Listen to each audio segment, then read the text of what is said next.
documentary Now, In the Wings on a World Stage, follows Kevin Spacey and Sam Mendes as they take their production of Richard III to theaters around the globe. From the Tribeca Film Festival in New York, it's Red Carpet Diary. You have Kevin, arguably one of the greatest actors living, Sam, arguably one of the greatest directors in film and theatre living, and Shakespeare, certainly one of the greatest writers who ever lived, you know.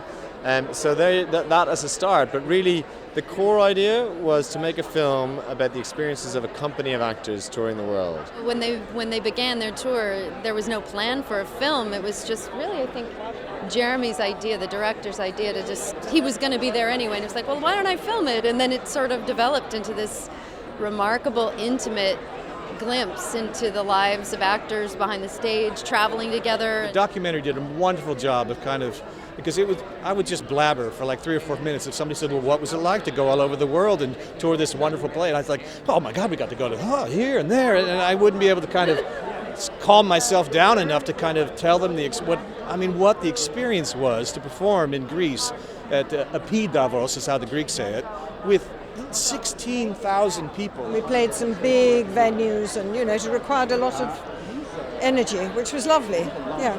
It shows the whole cast and crew, the logistics of that, technically the different theatre, the get-ins and the get-outs at every theatre, and dealing with being away from our families and our partners.